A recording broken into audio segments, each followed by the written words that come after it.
vous allez voir du paysage. Une série de podcasts de l'Institut Paris Région associée à son beau livre « Pays et paysages d'Île-de-France ». Chaque semaine, un expert de l'Institut Paris Région vous fait découvrir une des nombreuses pépites des paysages d'Île-de-France. Aujourd'hui, Philippe Montillet, historien, vous emmène à la découverte de la vallée du Redon, un paysage rural remarquablement préservé.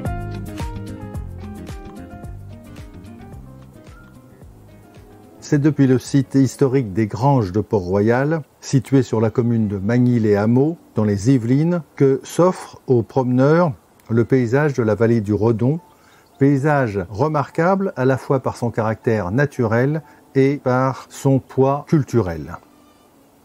À peine les constructions de la ville nouvelle de Saint-Quentin passées, on plonge dans un univers permettant d'appréhender la vallée d'est en ouest, d'amont en aval. La vallée du Redon semble être une sorte de petite vallée perdue au sein de la grande vallée de Chevreuse et plus largement encore, vallée perdue du Hurepoix, cette pointe de Beauce qui est justement remarquable par ses vallées entaillant le plateau. Celle du Redon est la plus petite par rapport notamment à sa voisine, celle de l'Yvette, et aux plus lointaines de l'Orge et de l'Essonne. Est-ce sa taille qui l'a préservée ? Le Redon est long seulement de 9,7 km. C'est donc un affluent de l'Yvette qu'il rejoint à Saint-Rémy-les-Chevreuses et un sous-affluent de la Seine par l'Orge. Deux vallées, celle de l'Orge et celle de l'Yvette, qui à la différence de celle du Redon, sont beaucoup plus urbanisées, même très urbanisées. Le Redon prend sa source dans le bois de Trappes, dans la commune de Ménil-Saint-Denis, au lieu-dit le Redon, à 158 mètres d'altitude. Il passe donc à proximité ensuite de l'abbaye de Port-Royal des Champs et se jette dans l'Yvette à 71 mètres d'altitude. Et là, vous voyez qu'il y a un très fort dénivelé, entre 158 et 71 mètres, sur moins de 10 km, et ce relief important a contribué à la nature particulière de la vallée, et entre autres, sans doute, à ce qu'elle soit moins exploitée, sauf, pendant tout l'Ancien Régime, par la présence de moulins. Il y avait 5 moulins qui travaillaient, bien sûr, en liaison avec le plateau qui surplombait la vallée. Depuis les Granges de Port-Royal s'ouvre un vaste panorama de plusieurs kilomètres que rien ne vient troubler et qui se termine sur l'autre versant du vallon où se prolonge le plateau du Hurepoix. C'est donc un vallon absolument vierge de toute pression minérale, comme on en rencontre peu aussi proche de Paris, pas un poteau, pas le moindre éolienne bien évidemment, pas non plus de barres d'immeubles qui pourraient nuire à la qualité et à la beauté du paysage. Un paysage sans équivalent, aussi proche de la capitale, semblant inchangé depuis la nuit des temps, havre de paix, de nature préservée. La vallée du Redon reste un territoire naturel donc au cœur du Grand Paris et encore plus un paysage inspiré, marqué par la complémentarité entre nature et culture. Cette dernière imprègne les lieux marqués notamment par la crise janséniste qui au XVIIe siècle a fait plier les esprits, a brisé les cœurs, les familles et finalement aussi les pierres avec la destruction de l'abbaye ordonnée par le roi en 1711.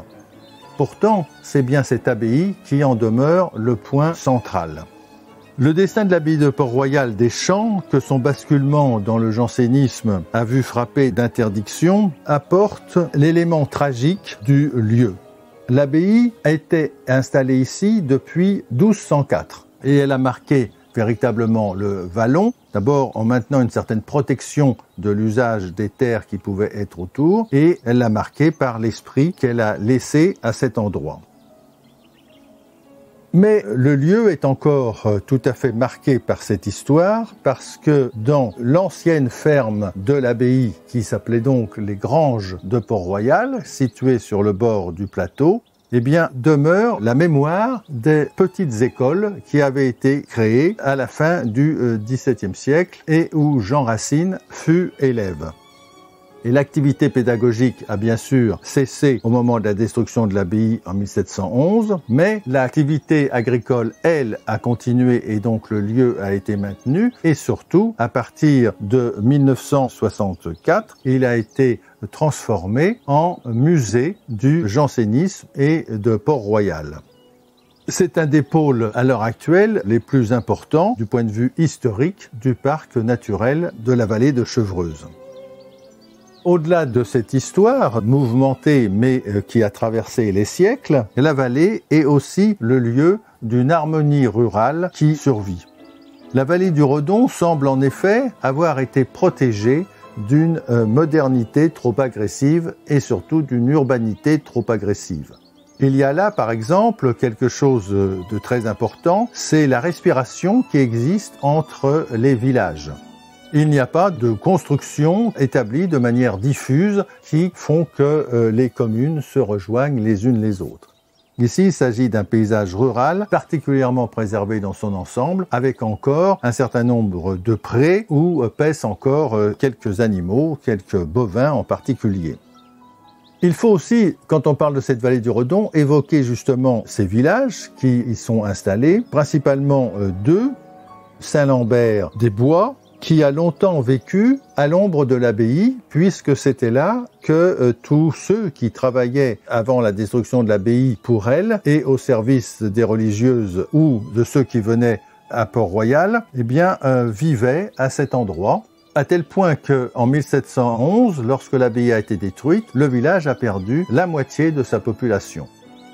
À côté, quelques kilomètres plus loin, Millon-la-Chapelle, qui est l'autre principale commune, qui là aussi a connu une existence un peu particulière, en ce sens qu'à l'origine il s'agit de deux villages, un de chaque côté du Redon, le Redon ayant eu un pont pour le traverser qu'à l'extrême fin du XVIIIe siècle, où à ce moment-là, des deux seigneuries, des deux paroisses, on n'a formé qu'un seul ensemble, qui porte maintenant le nom de Millon-la-Chapelle. Là aussi, village très lié à la vallée du Redon, puisque les moulins que j'évoquais tout à l'heure se trouvaient sur son territoire. Ce qui explique d'ailleurs qu'aucun pont n'avait été bâti, puisque les ponts empêchent finalement le cours normal de la rivière et freinent à ce moment-là les activités motrices nécessaires pour broyer le blé. Dans tous ces villages, on trouve la présence de plusieurs manoirs, vestiges d'anciens domaines agricoles et surtout des maisons de plaisance des XVIIe et XVIIIe siècles installées là à cause de la proximité de Versailles, qui a joué son rôle dans la création d'un certain nombre de demeures qu'on n'est pas obligatoirement habitué à connaître dans un milieu totalement rural. Il y a aussi quelques fermes, puisqu'il y avait donc jusqu'à la fin du XIXe siècle et début du XXe siècle une certaine activité agricole. Mais il s'agissait plus de petites unités et de quelques exploitations de subsistance. Avec ses bois, ses prairies et ses larges perspectives, la vallée présente donc un caractère éminemment rural, important à préserver pour l'avenir, d'autant plus que nous sommes là en limite à la fois au nord de la ville nouvelle de Saint-Quentin et à l'est de Trappes, c'est-à-dire deux pôles très importants avec des démographies très fortes. Donc il y a là, avec la vallée du Redon, un espace de respiration important pour ce territoire. Sans doute que le caractère assez escarpé de la vallée l'a préservé d'une trop forte urbanisation. A priori, on ne peut pas imaginer que ce paysage soit véritablement en danger et son rattachement au parc naturel régional de Chevreuse est un gage pour son avenir et pour sa protection. Elle restera ainsi le nécessaire poumon vert de la région dans un des plus beaux paysages naturels à proximité de la capitale.